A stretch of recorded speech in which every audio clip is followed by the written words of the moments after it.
ఇది 7వ శతాబ్దం. భారతదేశపు జ్ఞాన మందిరం నలంద విశ్వవిద్యాలయం ప్రకాశిస్తోంది. ఈ విశాలమైన ప్రాంగణం, శిలా నిర్మిత గుహాలు, మహాస్తూపాలు మరియు విస్తారమైన వనాలు మానవ చరిత్రలో మరువలేని అధ్యాయాన్ని రచిస్తున్నాయి. ప్రపంచం నలుమూలల నుండి వచ్చిన శిష్యులు మరియు బౌద్ధ భిక్షువులు తాత్విక చర్చల్లో నిమగ్నమై ఉన్నారు. నలంద ఏకకాలంలో విద్య, తత్వశాస్త్రం, విజ్ఞాన శాస్త్రాల గొప్ప కేంద్రమైంది.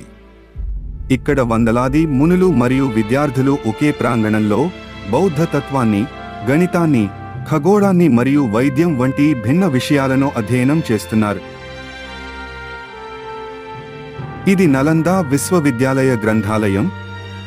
ఇక్కడ వేలాది ప్రాచీన గ్రంథాలు, శాస్త్ర విజ్ఞానం మరియు తత్వాలు భద్రంగా సేకరించబడ్డాయి.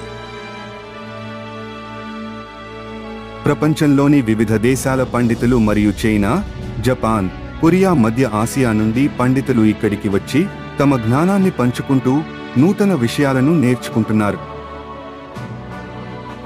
నలందాలో బౌద్ధ ధ్యానం, సైన్సు మరియు వైద్యంలో కూడా మునుపటి తరం పండితులు గొప్ప పరిశోధనలు నిర్వహించారు. విద్యార్థులు ఖగోళ శాస్త్రం, గణితం మరియు వైద్యం విషయాలలో లోతైన అధ్యయనం చేస్తున్నారు. విద్యా పరిశోధనలతో పాటు నలంద భిక్షువుల ఆధ్యాత్మిక అభివృద్ధికి ఒక ధ్యాన కేంద్రంగా ఉంది. ప్రశాంతంగా విస్తరించిన వనాల్లో భిక్షువులు బోధి చెట్లు కింద నిశ్చలంగా ధ్యానం చేస్తున్నారు.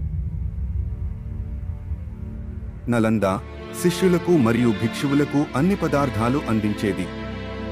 వందలాది మంది మునులు సాధారణ భోజనాలను చేస్తూ ఆధ్యాత్మికతతో నిండిన వాతావరణంలో సమయాన్ని గడుపుతున్నారు. నలంద విశ్వవిద్యాలయంలో విజ్ఞాన తాత్విక చర్చలు నిత్యం జరుగుతుండేవి. వేదాంతానికి, తర్కానికి ప్రాముఖ్యత ఇచ్చే ఈ చర్చలు సమాజంలో జ్ఞాన ప్రసారంలో ముఖ్య పాత్ర పోషించాయి.